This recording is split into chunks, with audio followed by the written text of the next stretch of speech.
ரெகுலராக ஃபெஸ்டிவல்ஸ் ஃபங்க்ஷன்ஸ்லாம் வந்தால் இங்கே தான் எடுப்பேன். நல்லா இருக்கு, பிடிச்சிருக்கு. Velavan store super. Velavan stores, Usman road, T Nagar, Chennai மற்றும் தூத்துக்குடி. அதான் சிந்திக்கிறது யாரு சிஎம் ஆகுறாதுன்னு நான் ஒரு படம் எடுக்கிற படம் தான் அதில் டைலாக் வச்சுருந்தேன். ஏன்னா ஃபஸ்ட்டு சினிமாவை பாடமாக்கணும். ஏன்னா அப்போ தான் தெரியும் மக்களுக்கு சிந்திக்கிறது யாரு சிஎம் ஆகுறதுன்னு. நடிகருங்கிறவர் வந்து சிந்திக்கிறவர் கிடையாது, அவர் வந்து உணர்வை உள்வாங்கி வெளிப்படுத்துகிறவர் தான். சிந்திக்கிறவர் தான் படைப்பாளி. அப்போ அவர் சமூகத்தை எல்லாத்தையும் பற்றி சிந்திக்கிறவர். அப்போ சீமானை வந்து சிந்திச்சவர். அவர் தான் தம்பின்னு ஒரு படம் எடுத்தார். அந்த தம்பிங்கிற படம் என்ன படம்? தலைவரை பற்றின படம். அப்போ சமூகத்தில் இருக்கிற நல்லது கெட்டது எல்லாத்தையும் ஆய்வு பண்ணி அப்பயே படைப்பாளியாக இருக்கும் பொழுது கூட அவர் தமிழர்களை பற்றி சிந்தித்தவர். அப்படிதான்.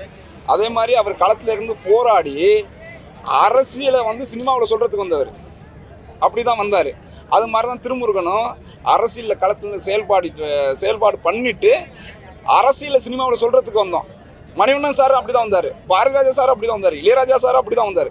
அப்படியாப்பட்ட ஆட்கள் தான் நாங்கள் வந்து அப்பா வந்து ஒரு சினிமாவில் இருப்பார், அவர் பழத்தை வச்சு பிழைப்பு நடத்துறதுக்கு ஒருத்தரை உருவாக்குறாரு என்கிட்ட மக்கள் வெள்ளத்திலேருந்து அப்படி வந்தவர் கிடையாது. இல்லை அப்படி வந்து மக்களுக்கு ஒரு பிரச்சனைனாக்க களத்துல போராடி போனா பண்ணிட்டு ஓட மாட்டோம். அது புரியுதுல்ல, அதான் ரெண்டுக்குமான வித்தியாசம். நேரடி எதிரியா இருந்தாங்க இல்லைங்களா? ஆமா. நீங்க ரெண்டு பேரும் சேர்ந்து அவங்கள வந்து எதிர்த்து பேசாம இப்போ என்டிகே டிவிகேன்னு சண்டை வரும்போது இது ஈஸியா திமுக வின் பண்ண ஒரு வாய்ப்பு அமைச்சு. நீங்க அப்படி பார்க்க கூடாது. எதிரி வந்து நீங்கள் வந்து ஒரு ஹீரோன்னா ஒரு வில்லன் தான் இருக்குன்னு நினைக்கிறீங்க. ஒரு ஹீரோ இருந்தாக்க 4-5 வில்லன் கூட இருக்கும். இப்போ தமிழ் சமூகத்துக்கு வந்து வில்லன்கள் வந்து வேறு வேறு பேரில் இருக்கிறாங்க. அது ஒன்று தான் திராவிட முன்னேற்ற கழகம், அனைத்து இந்திய அண்ணா திராவிட முன்னேற்றம், தாவேகா, அப்புறம் பிஜேபி, அப்புறம் காங்கிரஸ், இப்படின்னு எல்லாமே வந்து எதிரி நிலைப்பாடு தான் எடுக்குது. தமிழருக்கு ஆதரவு நிலைப்பாடு யார் எடுக்கிறது? அப்படி ஒருத்தர் இல்லைல்ல. அப்போ அத்தனை பேரும் நம்மளுக்கு எதிரி தான். அப்போ நம்ம கதாநாயகனாக இருக்கிற நம்ம, ஒரு ஹீரோவாக நிற்கிற நம்ம, களத்தில் நிற்கிற ஒரு போராளியாக நிற்கிற நம்ம, அவர் கண்ணுக்கு முன்னாடி அவர் பழகுனவர் பார்த்தவர் அப்படியெல்லாம் பார்க்க முடியாது. ஏறி நின்று அடிச்சிட வேண்டியதான். அதில் வந்து அவர் என்ன முன்னாடி வந்தார் பின்னாடி வந்தாருன்னு. அவர் பழைய ஆள் எதிரி, இவர் புது ஆள் எதிரி. அவர் நண்பராக இருப்போம்னு பார்த்தோம். ஆனால் அவர் வந்து 14 இங்கே பாருங்க, சும்மா சாதாரணமும் கிடையாது. 1.5 லட்சம் பேர் உயிர் தியாகம் பண்ணி, 60,000 பேர் மாவீரர்கள் உயிர் தியாகம் பண்ணி, ஒரு தலைவன் தன் நாட்டை தன்னோட குடும்பத்தை மொத்தத்தையும் இழந்துட்டு அதன் மூலமே விழிப்பு பெற்று வந்த கட்சி நாம் தமிழர் கட்சி. அதில் நம்ம நாதியத்து நிற்கிறோம், நம்மளுக்கு ஆள் இல்லை அப்படின்னு உருவான கட்சி. அதில் இன்னைக்கு வந்து 36 லட்சம் பேர் நிற்கிறான். அப்படி புரியுதா உங்களுக்கு? அப்படி நிற்கிற நம்மளை நீங்கள் வந்து தமிழ் தேசியமும் திராவிடமும் ஒன்று தானே. திராவிடம் கிட்ட தமிழர்கிட்ட தோற்று போச்சு. இந்த 12 வருஷத்துல தோக்கடிச்சிடும். கருத்தாக அவங்களால நிற்க முடியல. அப்படி நம்ம தோக்கடிச்ச நம்மள்கிட்ட ரெண்டும் ஒன்று தான்னு சொன்னாக்கா அப்புறம் அந்த திராவிடமாச்சும் எதிரியாக இருக்குது. இது வந்து நம்மளை வந்து அழிக்க வீழ்த்த பார்க்குது. அது பிறப்போக்கும் எல்லாம் வைக்கணும், நாம் தமிழர் வச்சிருந்ததை வச்சுக்குது, மஞ்சள் சோப்புங்கிறத வச்சுக்குது. அது எல்லாத்தையும் கொண்டாந்து நம்ம கூட நின்றுக்கிட்டு நம்மளுக்கு எதிராகவே செயல்படுறது இருக்குல்ல, அது துரோகத்தோட உச்சம்.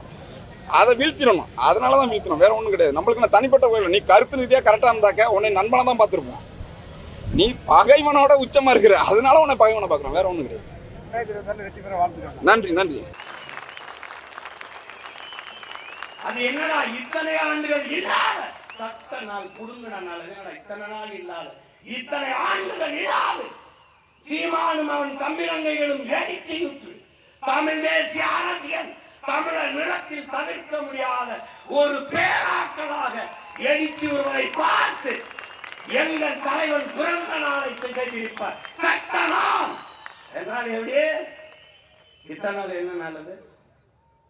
எத்தனை நாளைக்கு நீ செய்திருப்ப? ஒரு நாள். இவன் மகன் இந்த நிலத்தில் சொன்னா, இந்த நிலத்தில் நான் பிறந்த மண்ணு சொன்னான். நவம்பர் 26, 27 தமிழ் தேசிய அரசு விழாவாக நடத்தி காட்டுங்க. அன்னைக்கு உங்க சட்ட நாள், உங்க பிறந்த நாளெல்லாம் எங்க போதும் பார்க்கல, எங்க போதும் பார்க்கல. ஏன் இத்தனை ஆண்டுகள் அந்த நாள்ல பிறந்த நாள் வரல, சட்ட நாள் வரல? ஏன் எனக்கு தெரியும்டா. ஏன் பிரபாகரன் மகன் பரவாண்டா நிமிர்றாண்டா. ஓட்டுக்கு ஒத்த ரூபா கொடுக்காம 36,50,000 வாக்க வாங்கி 3வது பெரிய அரசியல் கட்சியாக வந்திருக்கான்னா அவன் இல்ல, அவன் அல்லடா, இத்தனை மாவீரர்களின் ஆன்மாக்கள் உந்தி தள்ளுகிறா, அவனை தள்ளுது.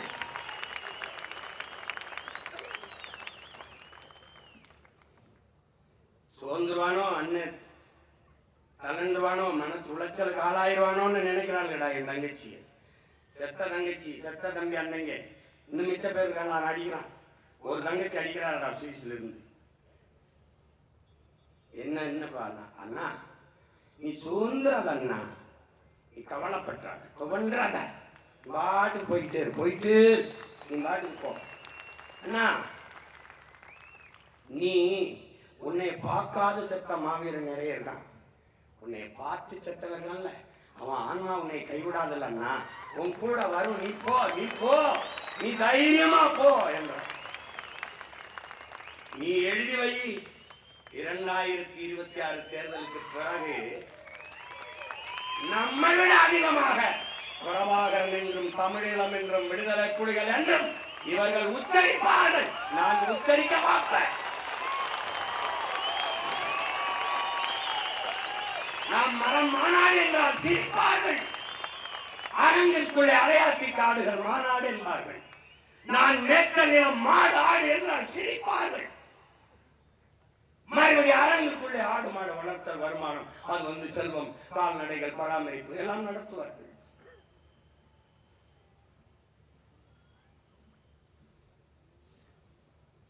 காலம் வரும் வரும் என்று காத்திருந்த தலைவனின் பிள்ளைகள் இல்லடா, எங்களுக்கான காலத்தை உருவாக்கிய தலைவனின் பிள்ளைகள் நாங்கள். இன்னைக்கு எங்க நிக்கிறோம்? நாம் எங்க நிக்கிறோம்? நாதியற்று நிக்கிறோம். மாட்டுக்கு நீதி சொன்னவன், மாண்பு கொண்டு வாழ்ந்த மக்கள், சோறு வடிச்சதண்ணி ஆறா ஓடியது என்கிறான். முத்திலிருந்தான், சிப்பியிலிருந்தான் முத்தெடுத்தான், கரும்பின் கண்ணல் மொழிகள் இருந்து முத்தெடுத்தாங்கிறான். எப்படி கதிர்வேந்த மங்களம்னா கதிரை அறுத்துட்டு அந்த வைக்கோலை வச்சு கூரைகளை மேய்ந்த அப்படி ஒரு எண்ணற்ற பெருமைகளை கொண்ட ஒரு இனத்தின் பிள்ளைகள் நாதியற்று போனாமடா தம்பி தங்கைகளே, நாதியற்று. ஆந்திர காட்டுக்குள் செம்மரை கட்டையை வெட்ட வந்தோம்ங்கிறது குற்றமடா, குற்றச்சாட்டு. என்னடா நீ புரிஞ்சுக்கிற? திருட்டு பயிலுங்க திருட வந்திருக்காங்க தமிழன்ற. இங்க உட்காந்துட்டு எம்பிட்டடா திருடிட்டு போறாங்க? எவ்வளவுடா? இந்த குவாரியெல்லாம் யாரோடதா? எவ்வளவுடா?